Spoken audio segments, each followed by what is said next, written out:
everybody. We are back again today, and I think you're going to have a better time today. Welcome to Unplugged by JJC. JJC is Julia Jack's Consulting, and we've been running the July Business Toolbox series. Actually, 5 weeks. This is the 5th week. This is the last.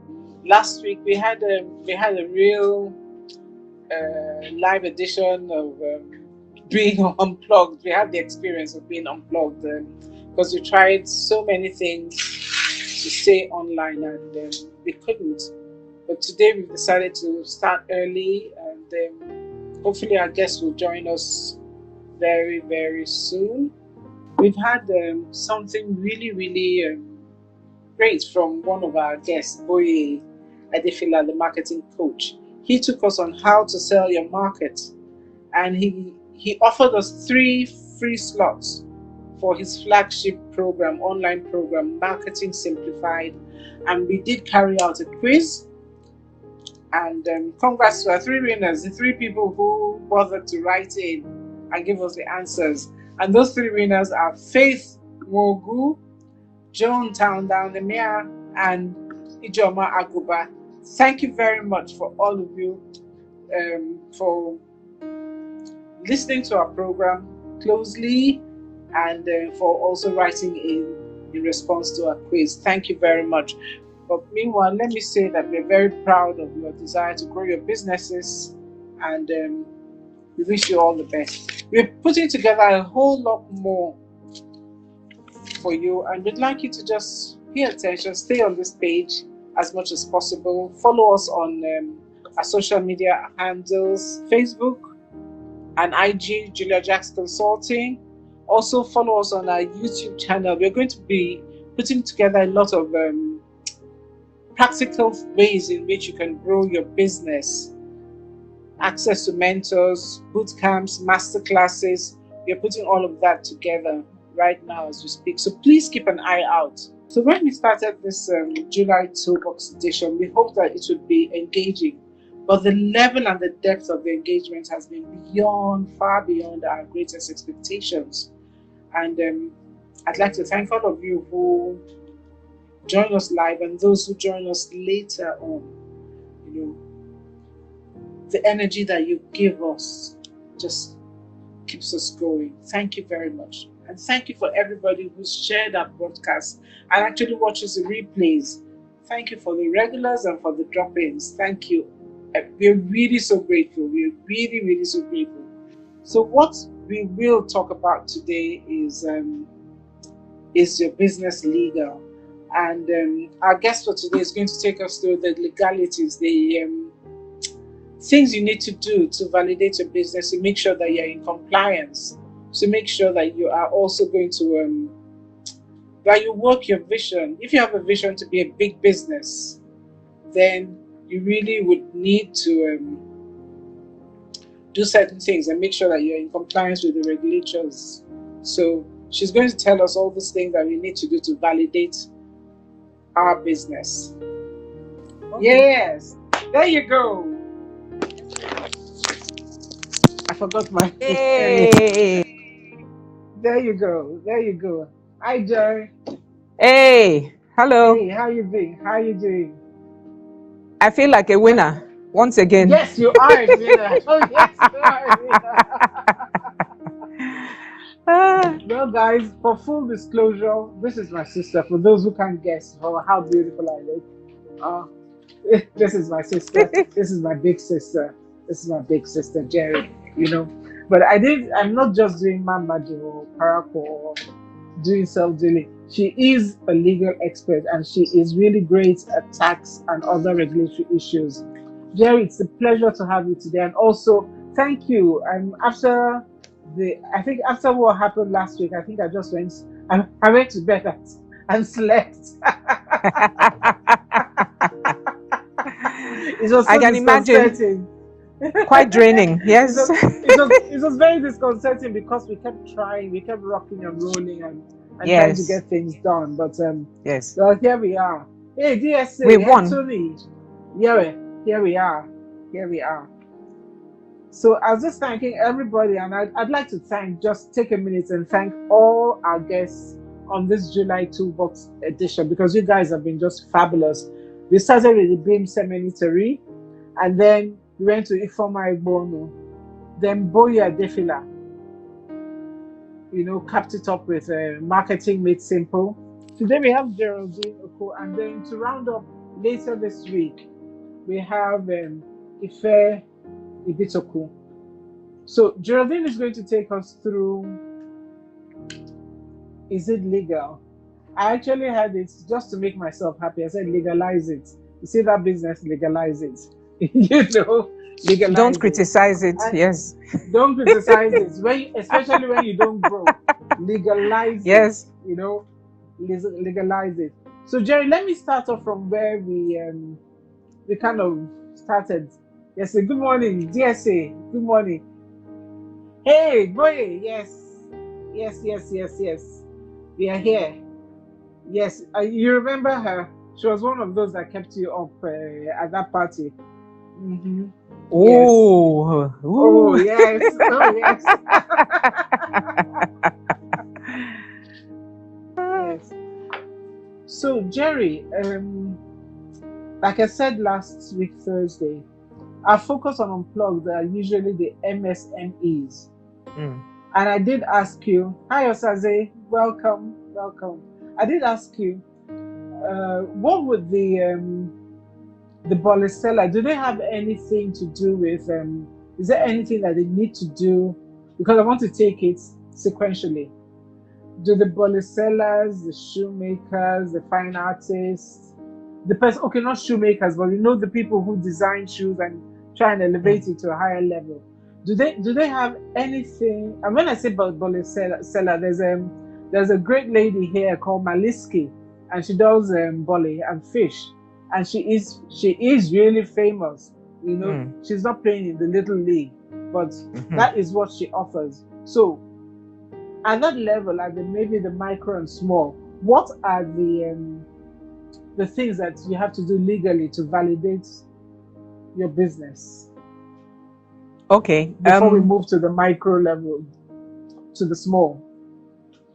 Okay, good morning or good afternoon, okay, it's still morning here. It feels like almost like evening with the weather. Good morning, everyone, and thanks for connecting once again, and thanks for your patience. We talked about, when you were talking about the Bolicella, the shoemaker and all that, of course, everything has different levels, and it depends on the size of your business. So if focus is on your micro, but what I would define as a big-ish micro, not the lady, not the tray hawker or the hawker in traffic. If you're somebody who is really focused on doing fish boli and fish and all that, and you want to take it to maybe the next, from a micro to the small level, why not start with the business name? I always say, because yes, and before a business name, before you register as anything, the first step is to know what you want to do. From my experience in this country, of course, a lot of people wake up, sometimes register a company that they don't need to register at the time, because you need to take steps. It's a step-by-step thing. What do I want to do with my boli business or my glorified boli business? Okay, do I want to run a fast food chain, for example, or a fast food outlet and start with 1 or 2 branches, for example? If that is my passion and my vision, then it would make sense to bypass the business name registration and go straight for a limited liability company. Now, the difference in that is a business name is, in law, virtually like an individual.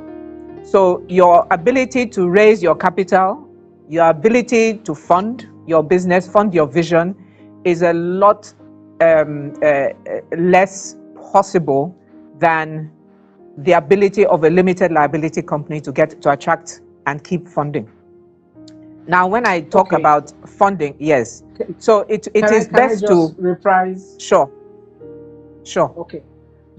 Okay. We have family here. The Beam Seminary says, "Hi sis, it's a shame to bad people we are on."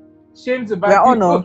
no. Not mind them. Not mind them. You're all without PhD to your NEPA. You're all, Hi, hi, Bim. Ochuke, hi, everybody. You know. So, you said, what I hear you say is that whatever the size of your business and the nature of your business, you need to start with knowing what you want to do.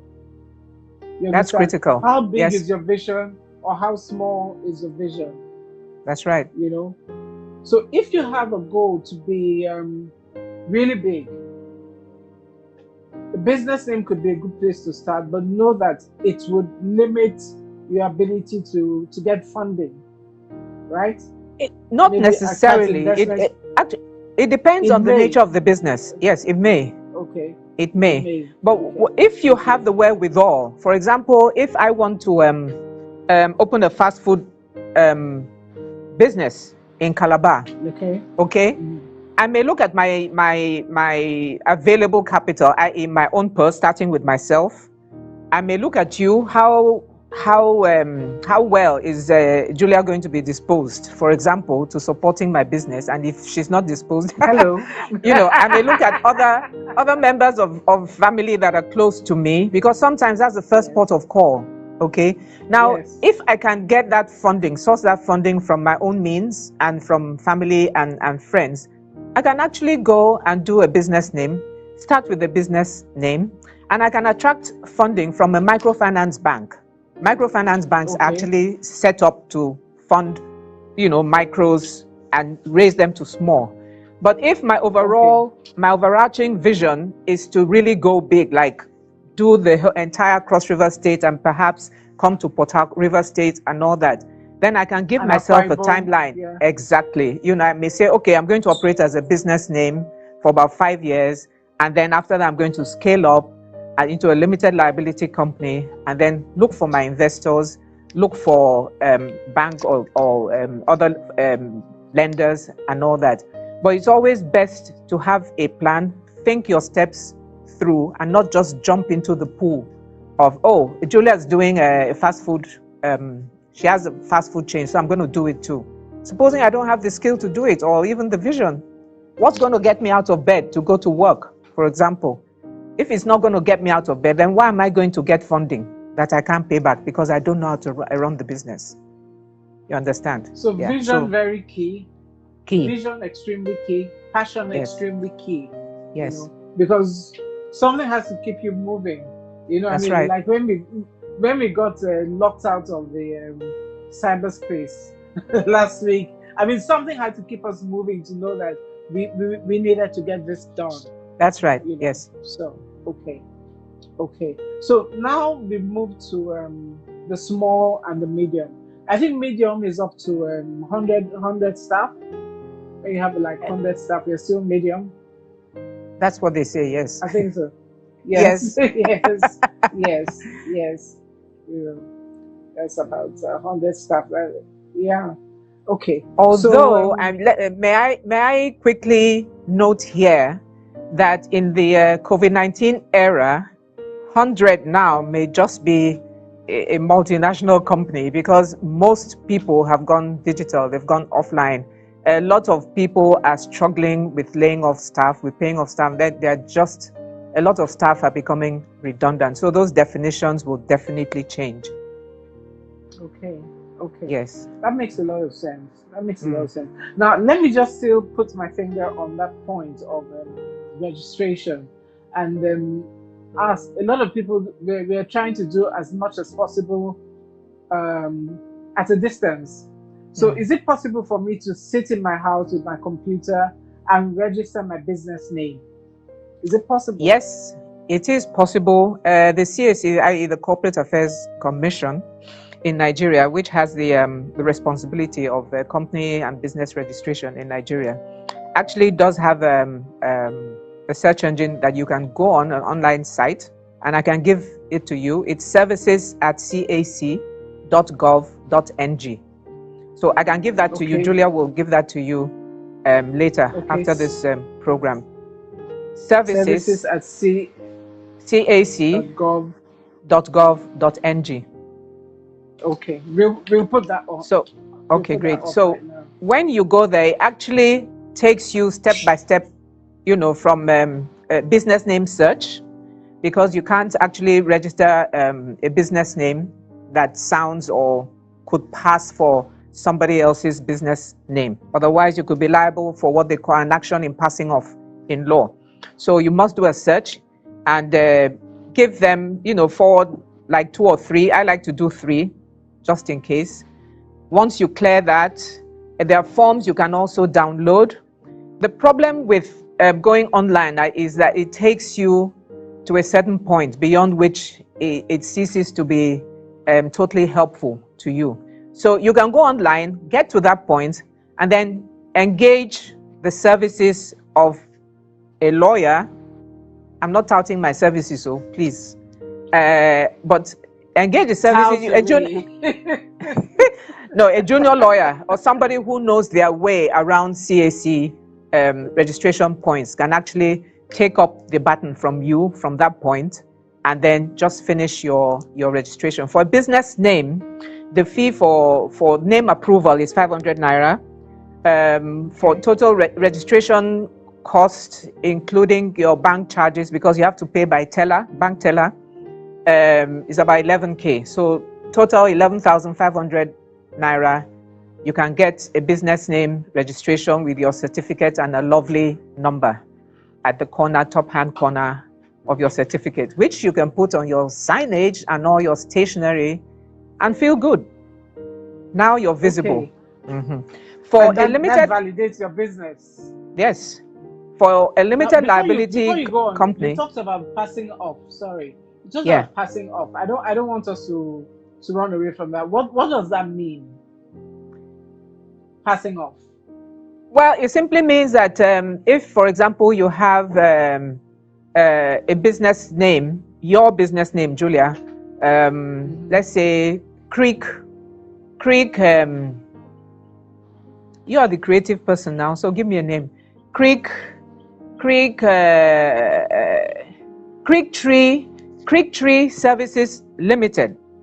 Okay. Yes. And the main objects of your business, you set up business to perhaps provide seagoing vessels for transportation between the mainland and the highland. For example, okay, I've given you a nice business idea. That's an idea. I like that. Yes. I love that. I love that. Yes. You saw my eyes rising. Yes. And then you've been registered for, say, a year, and your business is going, and then I pop up and say, that's a good business. That's a good business. So I'm going to do register Tree Creek or Niger Creek services with the same Greek. Yes, exactly. So a name search will pop yours up, and of course the CAC will deny my request. If they accept my request, not only will I be liable for passing off, I'll be liable to you in damages, but also you can join the CAC for failing in their responsibilities to stop me from seeking to pass myself off as you. Because if I succeed in that registration, it will damage your business. Whatever business was going to come to you in terms of income and revenue, that means I would have, distracted that from you, and then I have to pay. Yeah. Okay.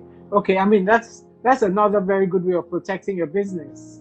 That's right. Very good way. So it makes all sense for you to register even at the business name level. Because you do have a measure of comfort. Protection. Yes. Protection. Okay. Thank you. So for the limited liability company, yes, it's about 15,000 naira for the CAC fees for registration. Then you pay 8,000 naira for the stamp duty, because now you've upscaled. You're not a business name, you're a baba or a mama, as the case may be. And then 500 naira for the name search. So a total, then plus little bank charges here and there. By the time you're through, maybe you're paying like not more than 25,000 naira, all told. Okay. Yeah. For I want to caution a lawyer involved. Yes, if you get a lawyer involved, you can beg a lawyer friend. but I can come to some other arrangement that you can actually come to. I find that the spirit of collaboration is lacking in Nigeria. Everybody wants to do their stuff by themselves, and so that maybe, maybe for fears, maybe the fears are founded, I don't know from their personal experience, but I found that in other jurisdictions, even within West Africa here, if for example, I want to set up a business, and somebody else you want to set up, I can pull around, ask around, especially from people I may know, look, let's collaborate. We need to do a name search. Can't we come together, get one professional, like a lawyer or an accountant or a tax person or whatever, and then we can pool our resources and pay. So if their fee is 1 naira and I pay 10 kobo, another person pays 10 kobo, another person pays 10 kobo, I've already massively reduced my cost of doing business before I've even started. So if we can get into those collaborative arrangements, not partnership, but collaborative arrangements, we can draw up, formalize it, and say we want to hire one person to service, this is the service we need. We want to hire a lawyer to do this, a tax consultant to do this. We want to know what are our tax liabilities before we even start doing business. What about the local government? What kind of levies and rates and all kinds of funny, sometimes dodgy, illegal things? What are my rights? Yes, you need to find out, because they may enter your shop and they say, oh, madam, you haven't paid this. But if you don't know, okay, because you haven't consulted a professional, somebody who knows, because I don't have money to pay this person, I'm a new business, I'm a small business. No, there are ways around that. So let's try to explore collaboration. So when these chaps come and take your money and put in their pockets, because that money is not going into government coffers, you can say, no, I've paid. This is my receipt for this, for the year. You can't come and disturb me. Otherwise, I'm going to call the police on you. And they disappear, actually. So we need to, widen our knowledge base. Let's not be scared by what we think are astronomical costs of doing business. If you enter into collaboration, you can massively reduce these costs. Okay. I really like that idea. I never thought about it before, and you've given me 2 aha moments already. So it almost makes up for not seeing you for 6 months or 7 months now. Almost. Not quite. Exactly. Okay, we have a question from Demola Samadeoye. He says, what are the tax implications of registering or opening a bank account for a limited liability company, even if you're not doing business with the company with the name for now? Sorry, can you repeat the question? There was an echo. What? Yeah. Okay, sorry. What are the tax implications for registering or opening a bank account for a limited liability company, even if you're not using that company right now? Do you have any tax implications? Tax implications for opening a bank account? For a limited liability company that you're not using right now. You're not using the name. Say you registered it 2 years ago. Do you have to pay tax every year? Well, that's very dodgy. I wouldn't advise that you register a company if you're not ready to use it, because immediately you register a company, you are on the radar of the authorities, and you have to do several things. If you're not doing business, you have to file your annual returns, starting from the year after you registered that company. If you file and you're showing nil, especially in the profit and loss balance sheet sections, okay, fine. They may say, oh, all right, okay, it's a new business, it's just starting. The second year you file is the same result. Immediately that calls you into question. And the problem there is that, especially in our current environment, the security services may be asked to find out what's going on, whether it's a shell company that's being used for fraud or for Yahoo, as we call it, and other things. The tax implications for doing business, of course, by definition, tax is imposed on profit. So if you're not making profit, you should not be taxed. But in our laws, generally, if you have not been making profit for a while, I think the prescription is about 4 years, maybe between 2 to 4 years, then they will apply, the authorities will apply what they call minimum tax to you. So either way, you can't escape tax liability by pleading, for example, that I registered the company, but I'm not doing business. Then the next question is, so why did you register it if you're not going to do business with it? So what are you doing with it? We all know our environment now. So what did you register it for? So I think it's dangerous to do that. Then on the bank account side, I'm not aware of any legal tax implication or liability of opening a bank account that you don't use.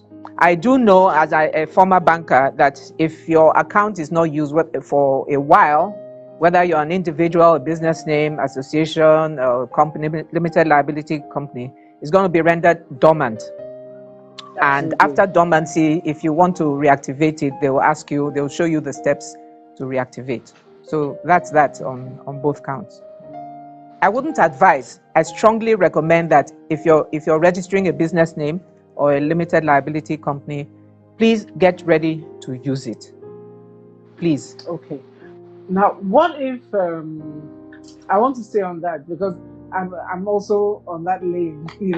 What if you had planned to use it for something and then things changed? Maybe the business you were going to do. Yeah.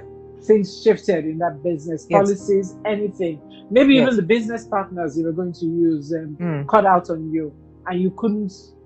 You've already registered the business. Yeah. What happens? Can we have a conversation with the tax authorities?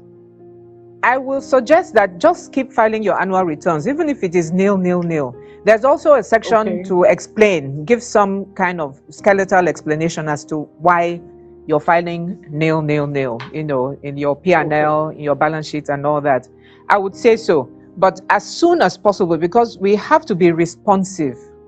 We live in a world that changes like that, So we as people who are in enterprise, we're in businesses, and we want to make profit, we have to change as well. There's also a provision in the Companies and Allied Matters Act where if a company has not been used for a certain prescribed period, it may be delisted. Once that happens, that's done. No more company, it doesn't exist. Available. Okay. Yeah, because in effect, in law, that company has died. It doesn't exist anymore. So there's several implications of not using a business name or not using a company name once it's been yes. And then Jerry, once you register, do you have to keep paying every year, like for the business name or limited liability for the name? Do you have to pay? Sorry, I didn't get that. Do you have to pay every year them once you've gotten it? I don't know. I mean, you said we could pay like 11K for a business name. Maybe about 25K for a limited. No. So once it's a one-off cost. And you get your certificate. It's a one-off cost. It's a one-off cost. Yes. Okay. Demola also asks, is it possible to file for delisting from CAC? He's smiling. I don't know if that's a serious question. Does Demola, do you have an existing company like that? Demola, go to the Lotus firm. Yes. The Lotus firm. It's possible now. See me, okay. Yes. Let's go offline, Yes. Okay. Yes. Okay. So another question we had last week was that if I register my business in one state in Nigeria, can I operate in another state or even outside Nigeria? Yes, first of all, within Nigeria, if I register my business in here in Calabar, are you talking about business name or limited liability company? Both. Okay. All right. Once I've satisfied the law is not Cross River State law, is Nigerian law. Okay? Okay. So wherever the location of your registration is, you're a Nigerian business or a Nigerian company. So I can do business in Port Harcourt, I can do business in Lagos or whatever, provided it's legitimate business. So there's no issue about that. Now, if I'm going to go across to Benin Republic, okay, and they have their laws, that's international law begins to apply. So not only am I registered here in Nigeria, I have to subject my business operations to their jurisdiction, find out what their laws and regulations are, and I have to obey them. So that's the short answer to that. Yes. Okay, so you align with the laws of wherever you are located. Yes. There's nothing like one size fits all wherever you are. Well, no, in terms of registration laws and all that. However, there is something that the the African states have put on the table. It's not operational yet. I always have an issue pronouncing it. It's AFCFTA. It proposes to turn Africa into, like the EU, to turn Africa into a kind of free trade zone to allow for freedom of movement of goods and services across Africa, and also ease like border regulations, to ease legal regulations for operations and things like that. How far that is going to go to ameliorate the requirement for obeying the different laws, we don't know yet, because it's not operational. We don't know yet. Okay. It's quite a huge document. Okay. A lot of people don't know about it. So if you're interested, please, we'll take it offline so that we can discuss the pros and cons of but I don't see it happening before next year because of the situation we're in now. Okay. I think that's called the African Free Trade Pact. Boye just said. Yes. Yeah. AFCFTA. Yeah. Okay. Fantastic. Okay. Now we're moving up the ladder from the micro to the small to the medium, and I'm now looking like, listen, why shoot for the ground when I can shoot for the stars? Mm-hmm. And I want to build a big organization, which would require partnership. Actually, before I go in there, limited liability companies, I know that people have had this how would I call it, misconception that you need a lot of shareholders on your documents. You know, how many shareholders, minimum number of shareholders do you need when you're filing? For limited liability, you only need 2 minimum. Minimum 2. Okay. Minimum 2, and must be at least 18 years old. Okay, so I can put my daughter. Or if you're going to put a minor, then there must be 3 of you. 2, she, the minor, and 2 fully grown adults, so that they can take full responsibility. I would like to strongly recommend against putting minors on your company.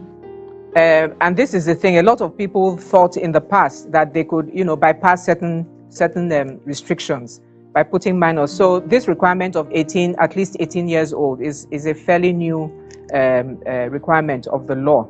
And why I'm saying that is, when like choosing a life partner, your business partner should be somebody is going to bring value to the table. It shouldn't be somebody that you just want to make up the numbers with, because you're going to suffer going down the road. Okay, so the minimum is 2, and you got 2 shareholders, 2 directors. One of you can be the company secretary, or you can hire the services of a third party to help you. I would always recommend hiring the services of a third party. Okay. So that's it basically. Yes. Okay. I'm going to come back to you, but I want to take some questions that are coming here. We Okay. have Joanne. Joanne has asked, hi Joanne, I don't know if I said hi to you earlier. And hi Onoye. Hi everybody. Hi, Thank you fam. for coming. Yes. Says, how can we go about paying tax for a limited liability company? I guess the same with the how do you go about paying the tax? How do you start the process? Or go to your if you're in Port Harcourt, go to the state internal revenue service. They have an office. All the state offices have desks or units that will give you information. All of them are supposed to be online, but I can assure you that about 90% of them online ain't working. So just stroll into some of these offices and just get your information as to how to. They will direct you to the offices that actually handle payments. If your business name, you're only required, you're not incorporated, you're only required to pay your personal income tax. A good way to be in charge of that, to be responsible, rather than wait until the taxman comes to your door and say, madam, you have not paid, this is heavy-handed and all that, is for you to do something they've introduced, which is self-evaluation. You just go to the office, okay? They direct you to where you pick up a form. The form, you can get the form for a very minimal cost, maybe 200, 500 naira. They will take you through they will mark in pencil where, if you don't know, they mark in pencil where you should fill in and all that. Make your inquiries, and then you can evaluate yourself and declare that, okay, you've been in business and this is how much you've made, and they calculate the tax for you. You pay, they use a bank, so you pay by bank teller, take the teller back to them, and then they give you your certificate and off you go. Same thing with a limited liability company. But in addition to your personal income tax or the personal income tax of whatever staff you have in a limited liability company, you must pay corporate tax. And that starts to apply, I think about 18 months, between 12 months to 18 months of operation of your business or registration. They start to calculate that. Now, you can also work with them. The thing about a lot of the fear that a lot of people have for not registering or formalizing is that they're going to get on the taxman's radar. And that's actually quite unfounded. Yeah, it's unfounded. Why I'm saying this, I've had calls to work with the different IRS of various states in the country. And they actually would like to encourage people to come in voluntarily, because when you do that, there is almost like they can't get tax from people. It's so difficult for them, actually. That's why they use these strong arm tactics, So yes, they're always happy when people volunteer and come in, sit down with them, have a chat with them, say, madam, okay, no problem. So do it like this, because they know the ins and outs, they know the law. They're not lawyers, but they know the law. So, and sometimes you can also get there are provisions in the law for tax deductibles. There are tax benefits. There are things if a business is doing or whatever that you say, okay, you won't pay for this, but only if you're earning between this and this, and you pay this percentage. If you're earning between that and that, you pay that percentage. So if you inform yourself, you can do away with your fear and just move ahead. If you allow your fear to stop you, you will never grow. You won't grow beyond even a tray bolly seller. If you want to be a fast food, yes, this is the truth. I mean, all respect to the woman all full respect to the woman that is a tray seller, because that is what she uses, to raise her family and all that. Yes. But she cannot go beyond that, and she's not subject to the kind of tax that she's subject to local government levies and rates, so she has to pay them. So everything get level, as we say. So if you're upscaling your profits, your tax liabilities will go up as well. Yeah. But it's a cost of doing business. So don't run away from it. Focus on your business. That's what I was going to say. Yes. Don't run away. Don't run away from it. Make these people your friends. Make the taxman your friend. He will educate you. There are also people I know who can do tax management for you. It's not tax evasion.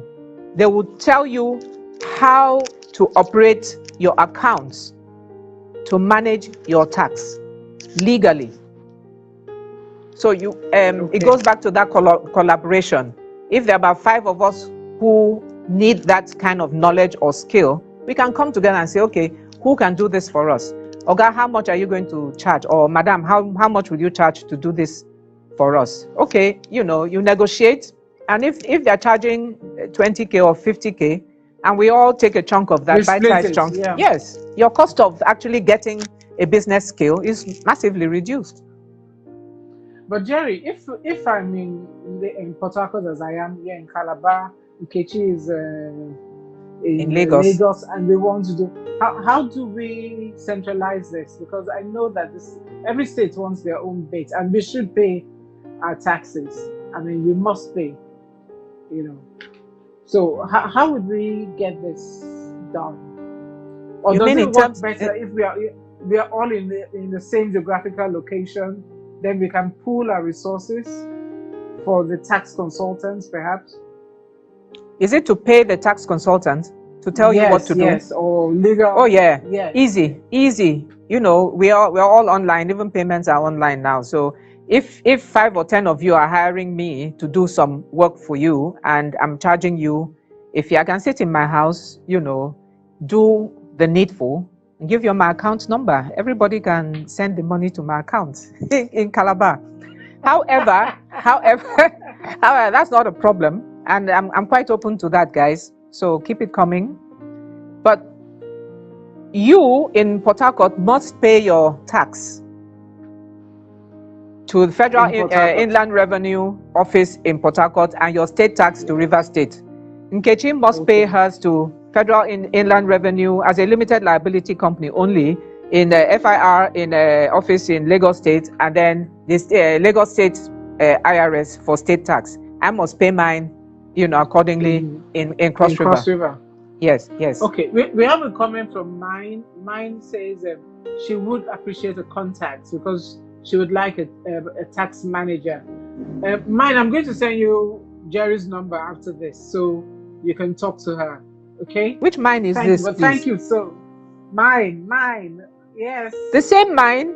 Oh. Yes. Hi, mine. Happy New Year's. Nice to hear from you. Yes. We'll talk later. Okay. Yes. Mine. I'll send you her number. John, you have Jerry's number, so call her yourself. Okay. So we've talked about. I talked about for me. I have this vision of really being big. I can start small, but that's not where I want to stay.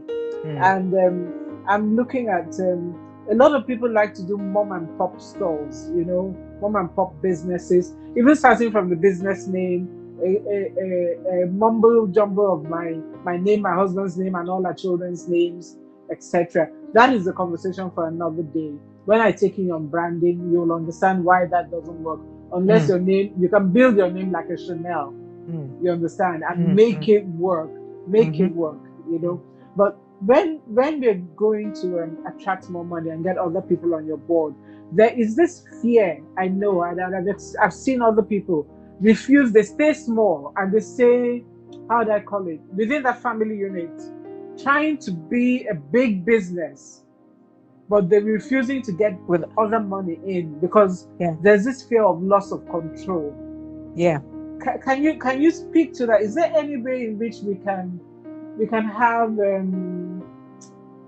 agreements, partnerships, things that will make us, feel a certain level of comfort? Give us some comfort legally. Okay. Both from the business angle and the legal angle. I would always recommend, if you have a big vision and you want to go bigger than you are, opt for a limited liability company. Now, in choosing your investors, because your shareholders are your investors, that's a source of funding as well. Okay. In fact, a primary source of funding. So you have to look at people who themselves have run successful businesses. Don't pick somebody whose business has failed. because that person ain't bringing no kind of value to your table. Okay, look for people who can actually fund the business. There's sometimes that, for example, if you want to start with a million naira share capital, and you say, oh, Jerry is my friend, and I wear nice clothes, I look good and all that, but you don't know that there's nothing in my pocket like that. You understand? Oh, girl. No, I'm just talking hypothetically. There's something in my pocket. I know. Okay. I'm coming for your pockets. Yes, and I say, oh, give me 10,000 shares there, and each share is 1 naira, for example. Okay, all right. Unless you're doing preferred shares, but that's going deep now into company and corporate law. So 1 naira shares. Oh, give me 10,000 naira there, and you register your company. Hey, we have a company. And then time comes, you now make a call for people, shareholders, to pay up, and her phone is not being answered. It's not reachable. Yes, and that happens, a couple of years. You can remove me as a shareholder. Money has no emotion. We cannot mix emotion and money. Be focused on why you have a company and why you want to use that company. You have to be focused. So in terms of how do you get people to live up to their promises as shareholders? You can have a shareholders agreement. A good corporate lawyer can do that for you and tie everybody in, so everybody knows what their rights, what their liabilities are coming on board. So that can be done. It's not a problem at all. Okay. Yeah. Rebecca Fun is here asking a question. Does the law limit a business to what its name reads? For example, can a business registered as a restaurant undertake to running a supermarket? Well, I guess pivot to running a supermarket. Is that a business name or a limited liability company? Let's take either. Okay. If I have if there's a Rebecca Amfon, yes, food is ready restaurant, food is ready enterprises, yes, as a business, that's a business name. Okay, yes, you're limited to that. Yes. But if you're a limited liability company, there's something called MEMAT. It's shortened from memo, the Memorandum and Articles of Association. Of a company, of limited liability company, and that's the constitution. That is what governs what the company can do, what it will not do, what it will not be allowed to do, and the relationship between the shareholders, the directors. It just governs. It's an all-encompassing, if you like, a law, an internal law. Okay. It also specifies what will happen if you flout any of its provisions. Now, over the years, people, even in limited liability companies, they're set up, for example, to run a restaurant or food business, and they will register as such. There have been cases in law that have pronounced that unless you insert a general objects clause, which says, and I just paraphrase that, okay, I've been set up to do A, B, C, blah, blah, blah, businesses in food provision, in food services, in whatever. But also the general objects clause would also state at the bottom generally that the company is also empowered to do supplies, to do contracts, to do whatever. Make it as vague as possible and register it. So if you're in food, as broad as broad, not vague. Well, although I knew why I chose the word vague, because of rules of legal rules of interpretation. So it would give you a wider range of protection.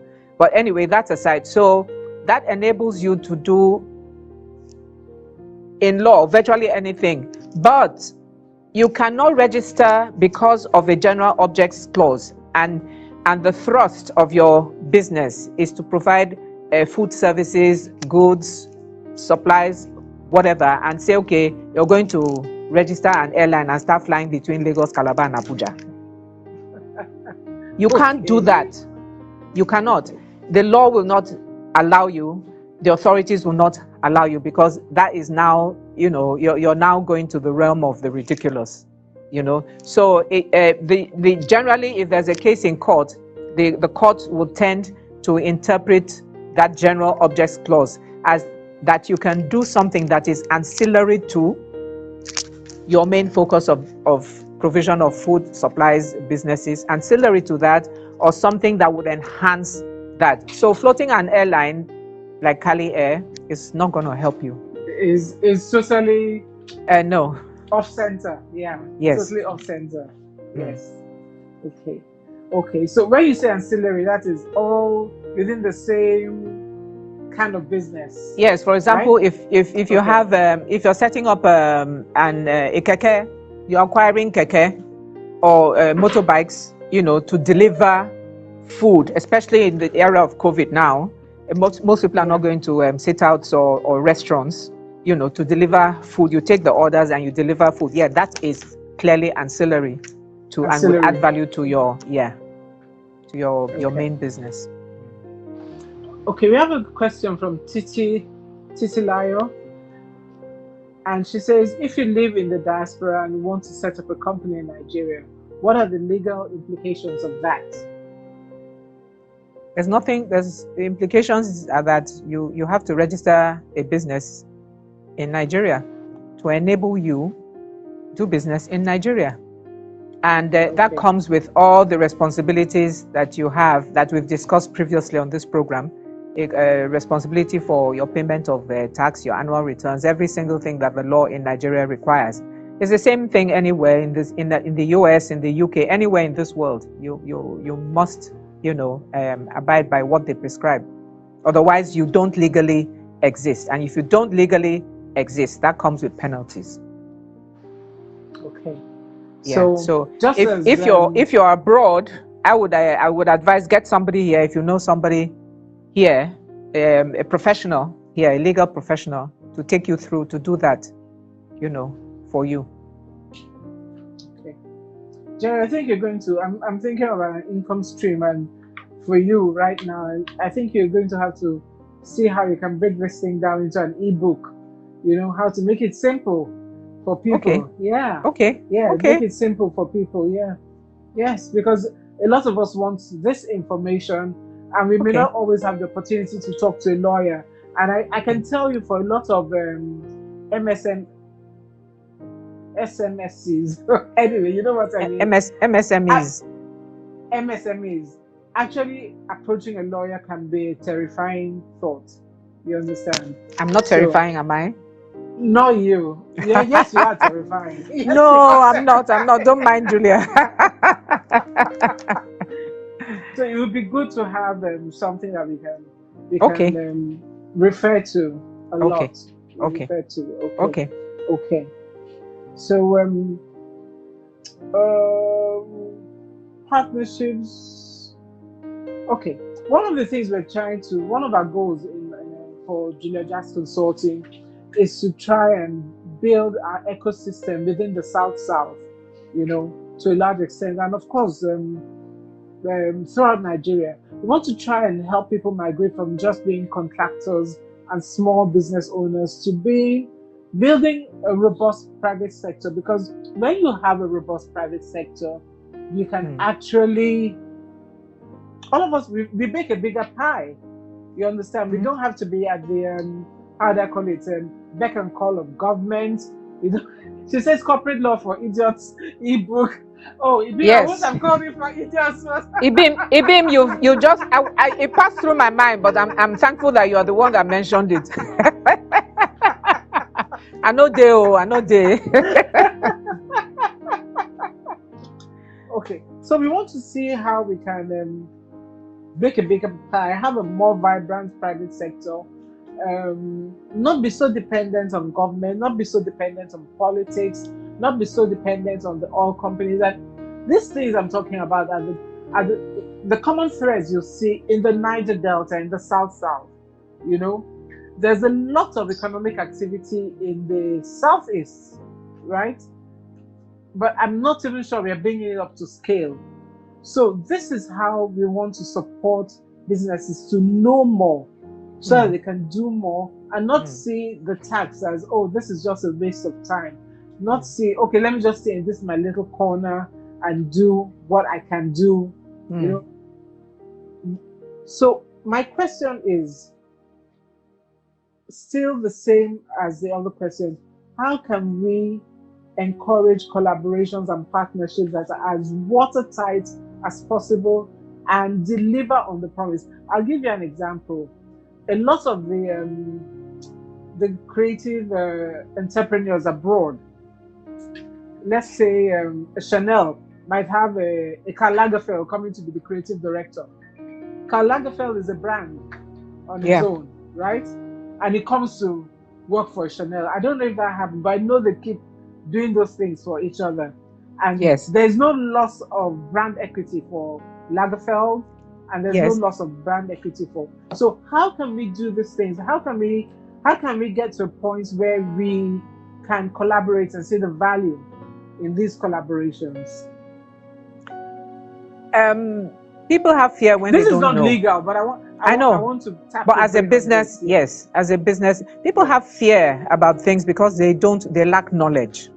So the first step would be educate people. You can take groups in bite-sized chunks, you know, and educate people as to possibilities. First of all, okay, for example, the South region is extremely, if you take oil and gas out, agriculture is a major income earner. Major. Absolutely. From the acre cocoa level to the people who export. You can say acre cocoa. Yes, because acre cocoa does not wish to export to the UK. She does not. No. She's not interested in value addition. But a Jerry Oku, she wants a market. She wants a market, and as long as you're buying her fish, or buying or whatever, she's quite happy. But a Jerry Oku would like to export, you know, a snail, a vegetable, whatever. We have Nigerians in the diaspora is a massive market. Forget the diaspora outside Nigeria. Within Nigeria, it's a massive market. So I would say education, we can do it in clusters. You can do like an agric cluster, and within the agric cluster, you have sub-clusters of value chains. You understand? So you can have your rice value chain, you can have your tubers that will cover cassava, yam, you can have all kinds, you can have aquaculture clusters and all that. Okay, then you get different people in the subsectors. You get your funders, you get your bankers, you get your angel investors, you'll get your microfinance bankers to come talk to people, say in the rice value chain. Okay, madam, or people, we will not fund you to grow rice, but we can fund the equipment, the mechanized equipment that will make your life easier to grow rice. We can do a sale and lease back for you so that you, if you form your cluster, and you have your agreements in place for cooperatives, for sound. We have some here in Cross River, and they're working very, very well. In fact, I'm so impressed. So it can be done, but we have to scale up. So we fund this rice planting machinery. You fund rice threshing, whatever, and then your access to market, which is what you need to be able to make sales and scale up your income, is good to go. So education. Sensitization, information, acquiring business knowledge is step 1, step 2, step 3. Setting up clusters and all that. So I can hook you up with it. No problem. With Boye, because Boye is on this call and he's the marketing coach. And just to break this thing down, because I tell you, for some people, just the sheer thought that I'm going to talk to a lawyer just gives you, you start sweating in an air-conditioned room. No. It just makes it, yes. No, don't worry. Some of us are not terrible, I can assure you. So if we can see it and see the process, I think that would be really good. That would be really good. I'm available to help. It's not a problem. Okay. I'm going to keep you on that ebook thing. Okay, I will. I'm going to keep you on it. Yes. Okay. That is the number of questions we have. Okay, I think this one. Do you have to pay tax every year? Do you have to pay tax every year? Can you see my eyebrows? Oh, okay. This is what she said. Yes, you have to pay tax every year. Yes, Yes, you have to pay tax. every you have that tax liability. When you pay, the law requires that you do that every year for the preceding year. You don't pay tax in advance. It's retrospective. It's not retroactive. Okay, so Active. yes, but it's up to you when you pay. The penalties are there for non-payment. So if you don't pay for year one after operation, or year two or year three, just know that if you're going to pay in year four, you have to pay from year one to year four. So, and that massively increases your cost of business. Hey, Jimmy, and, hi. And Hi, hits Jimmy, your this profit. is- yeah. Oh, oh, Okay. Jimmy hi, Disu. Bola. Hi, Bola. Bola visualize online. Hi. Bola has a Hi. question. It says, Okay.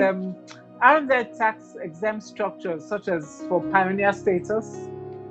Yes, there are, but that comes with a different slew of requirements and it's usually in place to encourage business in a particular area. For example, I do know that in mining there used to be, but it's not fully. I don't know why that hasn't been fully operational to encourage artisanal mining in solid minerals. Okay, but it is there. It is there. It's not being used, so it encourages people to come in. You have tax exemptions for a certain period. There's a moratorium, and after that, you're presumed to be you're off and running well. So the usual regulations begin to apply. There are also tax exemptions, tax holidays, especially now that some people may not know. Some states, I think Lagos State has introduced some tax palliatives for businesses. I'm aware, for example, that I know Kaduna State has. I'm not sure about any other state in the north, but if any other state has, with Jigawa. I know that Cross River is announcing theirs today. That's I couldn't go because I'm on this program, so I excused myself. Yes, so yes, there are tax exemptions for different things, but it would require going in. If you do need the information, then it won't be on a brief program like this. So they are there. So when you're ready, please let us know, and we can send the information across to you. Okay. So thank you very much, Jerry. Thank you. Are there any other questions? Any other questions? Okay, Jerry, I do have a quickly. question. Okay, go ahead. I do have a question. What if now when you say personal income tax, and that's to do with the business name? Now, if you were working somewhere else and you were paying tax, right? And then all of a sudden, for some reason or the other, your company did not file your tax returns for one particular year. You need to get, I think, like a 3-year stretch. Now, what can you do? What kind of recourse can you have to make sure that they give you? Because when you ask them, they say, "Oh no, we don't know what happened. Something happened that year." What kind of protection can you get? If you're a staff of a company, you were a staff. Like, say, if you a 3-year period, let's say 2018, 2019, and okay, the 2017, 18, and 19, and you were a staff 2016, 17, and part of 18, right? And then now you're looking to have a 3-year tax clearance. Yeah. Which is what you need for your business name, right? Yes. And it wasn't filed. And your company tells you their own portion was not filed. Okay. What do you do? Yes. First, you do have recourse. First of all, your employer company is bound by law to file your taxes, your personal income tax, because it is deducted at source. So if they've deducted it, if they have deducted it and failed to file, then you do have recourse to them in damages. Definitely, you do. Now, if, for example, your taxes were not deducted and not, of course, employer for those years that they failed to deduct and failed to file. And you can add the cost to you of having to file back taxes. Oh, Jerry, thank you very much. Thank you. This has more than made up for abrupt ending. I'm very happy. I'm very, very happy for this opportunity. But there's one thing, information I'd like to share. I don't know how many of us are aware, but the central bank does have now, or has had in place since earlier, a few months back, what they call COVID-19 funds to help to make running your MSME business a bit easier, lighten the load and all that. It also comes with a list of certain businesses that you should be running in order to be able to access those funds. So please go to the Google. You can Google agric based businesses, pharmaceuticals. If you want to go into PPE production, face mask production, all those things, hand sanitizers and all that, they do actually help. So if you're running a fashion outfit now and you would want to access those funds, I do know quite a lot of designers around this country who are also making face masks, in accordance with WHO guidelines and NCDC guidelines. So you may want to join that train and, diversify. Don't just allow people to move your cheese. Find some new cheese to eat. Okay? So that's just what I wanted to share. Here is get the information. Do not be afraid to get the information. And then we can collaborate in so many ways to lighten the load. And find out different ways in which we can access funds that are available out there. So we can come out of this not just physically alive, but our businesses to be alive. That's right. Yep. Well, Geraldine Oku, thank you very much for telling us how to legalize it and keep it legal. Thank you for all. We are rounding up the business toolbox this month on Thursday with what is it called now? Sorry, I need money. I need money. Who doesn't need money? I need money.